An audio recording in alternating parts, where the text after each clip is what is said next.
नमस्कार। आज के इस वीडियो में हम बात करेंगे जन्म कुंडली में अशुभ दशाओं का फलादेश कैसे करें। देखिए, सीखने का वीडियो है, क्योंकि इस वीडियो के माध्यम से आप अपनी जन्म कुंडली में जो दशाएं चल रही हैं उसको प्रेडिक्ट करें, चाहे वो शुभ हैं या अशुभ हैं, क्योंकि वो कुछ ना कुछ परिणाम देगी। ये जरूरी नहीं है कि अशुभ दशाएं हमेशा ही अशुभ परिणाम देती है और शुभ दशाएं हमेशा ही शुभ परिणाम देती है। वो डिपेंड करती है अपनी ग्रहों की डिग्री, नक्षत्रों के ऊपर और कहीं ना कहीं उनके ऊपर आने वाली दृष्टियों के ऊपर। तो उसे हमें सीखना चाहिए।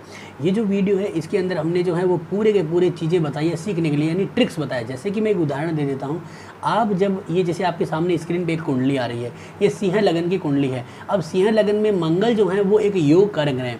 तो जब आप किताबों में पढ़ोगे या फिर बहुत सारे ज्योतिषाचार्यों के जो वीडियोस हैं उनमें देखोगे तो ये लिखा होगा कि भाई ये तो भाग्य सही है, सुख स्थान का मालिक है, ये तो बहुत अच्छे परिणाम देगा। लेकिन जरूरी नहीं है, क्योंकि वो कहीं ना कहीं डिग्री, नक्षत्र और युतियों से बंधा हुआ है, तो उसके कारण उसको परिणाम मिलेगा। तो ये जो हमारा फलादेश करने का जो तरीका है ये केपी एस्ट्रोलॉजी के ऊपर है। अगर आप वैदिक ज्योतिष को फॉलो करते हो और वैदिक ज्योतिष से सीखते हो तो उसके लिए आप नवमास और दसमास के द्वारा भी आप सीख सकते हो। लेकिन ये वीडियो आप पूरा देखिए, इससे आपके बहुत सारे डाउट्स क्लियर होंगे। मेन चीज़ क्या है? डाउट्स क्लियर होना। देखिए, ग्रहों की डिग्री, नक्षत्र हर कुंडली में बदल जाते हैं, लेकिन तरीका कभी नहीं बदलता है। तो फलादेश करने का मेन तरीका पकड़िए। जब आप तरीका सीख जाते हो तो सब कुछ सीख जाते हो। तो आज का ये जो वीडियो रहेगा उसे हम संपूर्ण जो है वो बारीकी से बनाते हैं और सब चीज़ों को देखते हैं। सबसे महत्वपूर्ण है मेरा ये जो यूट्यूब चैनल है इसे आप सब्सक्राइब जरूर करें। और हर रात्रि 9 बजे यानी हर संडे रात्रि 9 बजे हम फ्री लाइव सेशन करते हैं, जिसके द्वारा आप जो है अपनी जन्म कुंडली का फ्री में जो है वो कोई भी एक पर्सन जानकारी ले सकते हैं। और दूसरा, अगर आप केपी एस्ट्रोलॉजी सीखना चाहते हैं तो इस वीडियो के डिस्क्रिप्शन में उसका एक पूरा का पूरा लिंक है प्लेलिस्ट का, और आई बटन में भी उसका लिंक आ रहा है, तो उसके द्वारा सीख सकते हैं। आपको बहुत अच्छा लाभ होगा। तो देखिए, इस जन्म कुंडली में अभी दशा चल रही है मंगल की, और मंगल अशुभ परिणाम दे रहा है। कैसे दे रहा है उसको हम सीखते हैं। देखिए, जन्म कुंडली को पहले पूरा देखते हैं। तो यहाँ पे जन्म कुंडली में 5 ग्रहों की युति लगन में बन रही है, तो ये बहुत ही अशुभ होती है। क्योंकि देखिए, 5 ग्रह अगर लगन में बन जाते हैं तो ज़्यादा क्या है कि कई बार भ्रमित हो जाता है, क्योंकि उसके अंदर कई सारे ग्रहों की है। तो कई बार क्या होता है कि नॉलेज बहुत ज़्यादा होता है, लेकिन उसे पता नहीं चलता मैं करूँ तो करूँ क्या करूँ, ये चीज़ें भी हो जाती है। अब यहाँ पे हम हर ग्रह को देखते हैं। तो इसमें जो 4 ग्रह जैसे चंद्रमा, गुरु, राहु और मंगल, ये चारों के चारों ग्रह जो हैं वो केतु के मघा नक्षत्र में है। यानी कि सिंह राशि में 0 से लेकर 13.20 डिग्री का केतु का मघा नक्षत्र चलता है। मघा नक्षत्र का मतलब है सिंहासन, यानी कि राजा के समान। तो ऐसा व्यक्ति एक बहुत बड़ी पोजीशन पे पहुँचता है या बहुत जल्दी पहुँचता है, यह लाभ मिलता है। लेकिन जब कुंडली के अंदर काल सर्प जैसा दोष है, यानी कि सारे के सारे ग्रह जो हैं वो राहु और केतु के मध्य आ गए हैं, तो इसे अनंत नाम का काल सर्प दोष भी कहते हैं। लेकिन शुक्र यहाँ पे मालव्य नाम के पंच महापुरुष योग में, तो जब एक पंच महापुरुष योग बन जाता है तो कहीं ना कहीं काल सर्प दोष की जो ताकत है उसे कमजोर करता है। लेकिन काल सर्प दोष भी कोई कमजोर नहीं है, वो भी मजबूत है और वो भी एक्टिव है, क्योंकि केतु के ऊपर दृष्टि है इन 4 ग्रहों की और केतु के नक्षत्र में है। तो कहीं ना कहीं केतु एक साइलेंट वर्क कर रहा है इनके साथ, तो रिजल्ट देगा ही देगा। तो जातक के साथ कहीं ना कहीं अशुभ परिणाम होने के योग बनता है। फिर यहाँ पे 7वें घर के अंदर बुध और केतु दोनों के साथ एक जड़त्व दोष भी बनता है, लेकिन इनके डिग्री के नक्षत्रों के अंतराल ज़्यादा होने के कारण ये दोष यहाँ पे इतना हावी नहीं होगा। अब हम इसे सिग्निफिकेटरों के द्वारा समझते हैं। देखिए, सबसे पहले हम ये देखते हैं कि जो हमारी बुध की मंगल की जो दशा है वो मंगल क्या सिग्निफिकेट कर रहा है। तो जन्म कुंडली में जो मंगल है वो किसी भी कस्प सबलॉर्ड का मालिक नहीं है। यहाँ पे देखे गए तो मंगल किसी भी कस्पल सबलॉर्ड का मालिक नहीं है, लेकिन वो केतु के नक्षत्र में है और शुक्र के उप नक्षत्र में है, और मंगल वक्रीय है। जब कोई ग्रह वक्रीय होता है, वक्रियों के लिए बहुत सारी चीज़ें जो हैं अभी लोगों के पास है, कुछ लोगों के पास नहीं है। लेकिन वक्रीय का जितने हमें पता है कि वक्रीय ग्रह तीव्र रिजल्ट देता है और तेज रिजल्ट देता है, यानी कि वो नॉर्मल ग्रहों से 2 गुना या 3 गुना तेज रिजल्ट देता है। तो मंगल अगर शुभ होगा तो ज़बरदस्त लाभ, और मंगल अगर अशुभ है तो फिर भाई बहुत ही बड़ा नुकसान का भी योग बन जाता है, यानी कि अपनी छोटी सी 7 साल की दशा में क्लियर कर देगा या फिर उसमें राजा बना देगा। तो मंगल यहाँ पे रेट्रोगेट है। मंगल 12वें घर का सिग्निफिकेटर बना, यानी 12वें घर में ऑक्यूपाई है, और चौथे और 9वें घर का, यानी कि 2 शुभ भावों का मालिक है और शुभ ग्रह है मंगल, और सूर्य का मित्र भी है। अब इसको संपूर्ण देखते हैं तो मंगल यहाँ पे हमें 6, 12, 4 और 9 दे रहा है, तो अच्छे परिणाम है, कोई बुरे नहीं है। 6, 12, 4, 9 कोई बुरे परिणाम नहीं बनते। लेकिन मंगल का जो नक्षत्र है वो है राहु, केतु सॉरी। तो केतु यहाँ पे 12, 6, 4, 9 दे रहा है, और मंगल और केतु और राहु के हमेशा ई सिग्निफिकेटर जरूर देखें, क्योंकि इनमें दृष्टियाँ और भी ग्रह भी जुड़ जाते हैं और इनके ऊपर। तो इसलिए इसके जो ई सिग्निफिकेटर में 7, 1, 5, 8 है। तो ये क्या हुआ कि मंगल का यहाँ पे यानी केतु का यहाँ पे 12 6 के साथ हमें 5 8 7 5 8 6 12 मिल गया, ये बहुत बुरा है।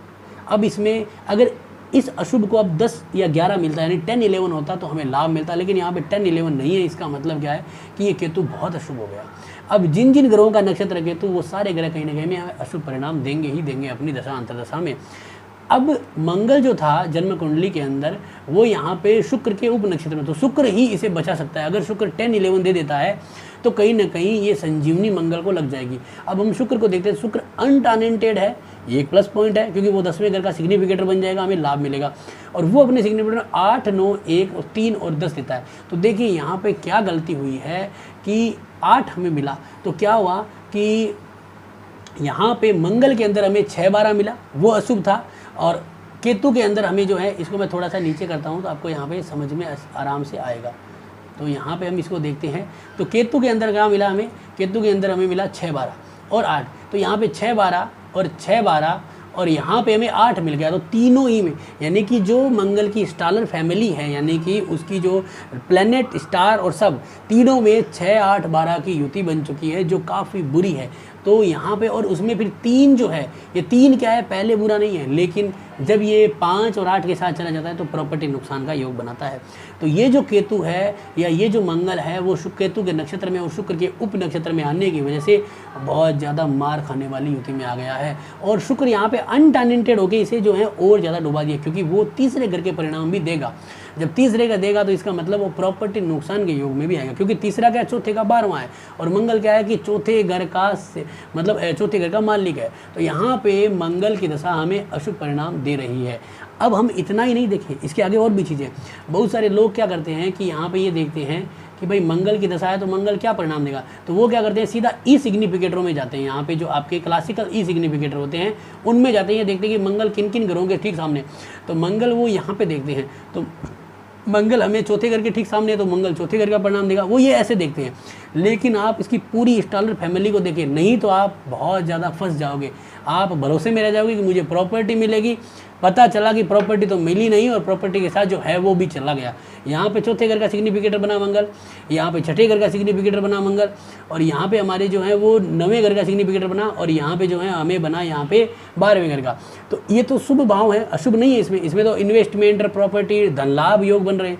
लेकिन जब हम इसकी पूरी फैमिली पकड़ लेते हैं तो हमें, अब हम जब ये देखते हैं कि चौथे घर के सामने तो फैमिली को नुकसान यानी कि प्रॉपर्टी को नुकसान, जब ये छठे घर के ठीक सामने है तो नौकरी को नुकसान, कहीं ना कहीं पैसा फंसना वो नुकसान, कर्ज बढ़ना उसका नुकसान, और 12वें घर के ठीक सामने तो सेटलमेंट में कमी आने के भी योग बनते हैं। तो यहाँ पे मंगल के द्वारा इन चीज़ों का आकलन लगाना है।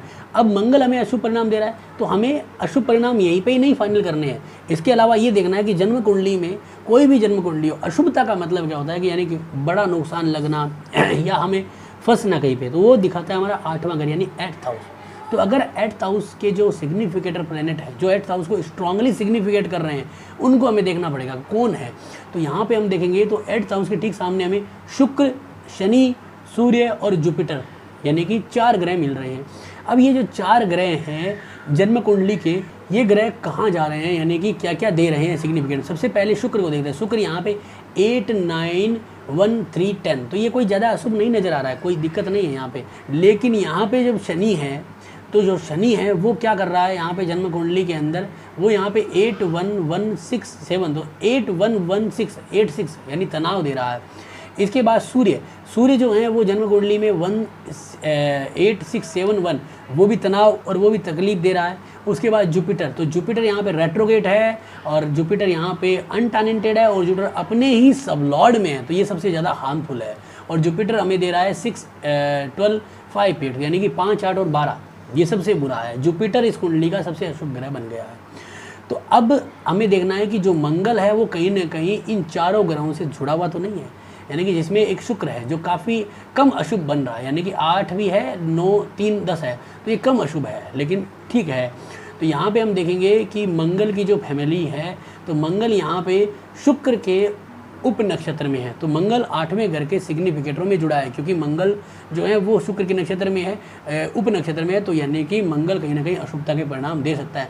अब इस पर हम दृष्टियों पे आते हैं, तो वेस्टर्न एस्पेक्ट्स पे आएंगे तो मंगल जो है वो शुक्र के यानी कि 92 डिग्री यानी 92, तो 90 डिग्री की अशुभ दृष्टि होती है। और ये जो है वो यहाँ पे अशुभ दृष्टि आने के कारण हम ये कह सकते हैं कि कहीं ना कहीं मंगल की दशा कहीं ना कहीं हमें तनावपूर्ण हो सकती है।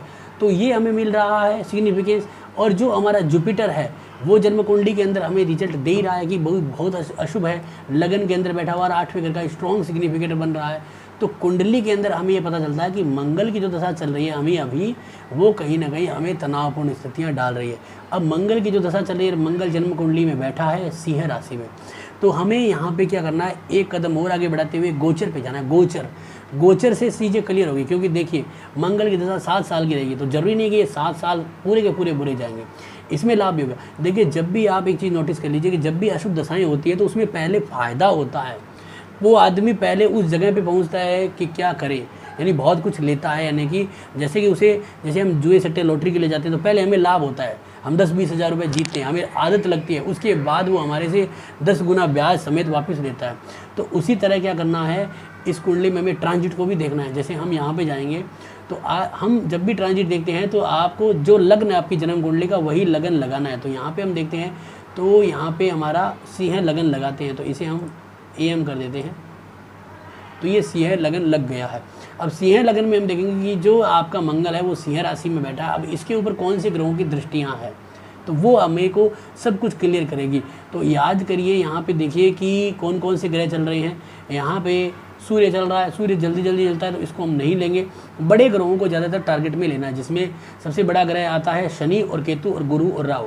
तो केतु की यहाँ पे देखिए, केतु की यहाँ पे 1 2 3 4 5 6 7 8 9 10, तो यहाँ पे 9 दृष्टि जो है वो यहाँ तक आती है, तो यहाँ पे केतु की दृष्टि नहीं है। शनि 1 2 3 और 4 5 6 7 8 यहाँ पे भी नहीं है। यहाँ पे जुपिटर की जो है वो भी नहीं है। और राहु 1 2 3 4 5, तो राहु की दृष्टि है। राहु मेष राशि में जब से गोचर किया है, अशुभ परिणाम राहु की 5वीं दृष्टि है। और जन्म कुंडली में राहु के ऊपर है, मंगल के ऊपर है, चंद्रमा के ऊपर है। अब राहु का जो फाइनल जो इफेक्ट मिल रहा है वो मिल रहा है, थोड़ा थोड़ा मिल रहा है, थोड़ा थोड़ा क्यों, क्योंकि राहु डिग्रियों से जब करीब आएगा, यानी कि जातक की जो मंगल है वो 2 डिग्री का है, राहु 5 डिग्री का है, गुरु 8 डिग्री का है, चंद्रमा 9 डिग्री का है और शनि 29 डिग्री का। तो अभी राहु शनि के कारण उसे प्रताड़ना करके गया है। अब जब राहु यहाँ पे क्या करेगा कि जातक के, यानी कि जब ये राहु 2 डिग्री यानी 5 डिग्री से 0 डिग्री आएगा, यानी कि जब राहु यहाँ से निकलने वाला होगा, तब जातक को क्या करेगा कि बड़े नुकसान देगा, यानी कि उस समय उसको सबसे ज़्यादा मार फटकेगा, क्योंकि उस समय वो इस मंगल से एकदम 0 से 0 डिग्री कोऑर्डिनेट करेगा, तो वहाँ पे भी मारेगा। उसके पहले राहु जब 5 डिग्री के करीब आएगा तो राहु पे राहु आएगा, तब भी इसको नुकसान देगा। जुपिटर पे जब 8 डिग्री के करीब आएगा तब भी नुकसान देगा। और अगर दुर्भाग्यवश ऐसी दशाएं चल जाती है जिस ग्रहों के साथ कोऑर्डिनेशन होता है, तो वहाँ पे भी आपकी फिर तो ब्यारे न्यारे हो जाते हैं। तो इसलिए भगवान करे जातक को लाभ हो, लेकिन ये गोचर भी यहाँ पे जो है वो जातक के लिए अशुभ परिणाम दे रहा है। तो सिग्निफिकेटरों को देखने से हमें ये पता चलता है कि मंगल जन्म कुंडली का जो शुभ ग्रह था वो जातक को खून के आंसू रुलाने के लिए तैयार बैठा है। तो उसे हमें कैसे प्रेडिक्ट करना है वो हमने सीखा। और इसी तरह से आप भी अपनी जन्म कुंडली में इस तरह से फलादेश करें। तो अशुभ दशाओं का फलादेश आगे हम और भी लाते रहेंगे। हमारा ये जो यूट्यूब चैनल है इसे आप सब्सक्राइब करें और नोटिफिकेशन बेल को प्रेस करें, जिससे कि आपको आने वाले जो वीडियो हैं वो मिलते रहेंगे। तो ये वीडियो आपको कैसा लगा जरूर बताएं, अच्छा लगा तो लाइक करें, शेयर करें, सब्सक्राइब करें। धन्यवाद दोस्तों।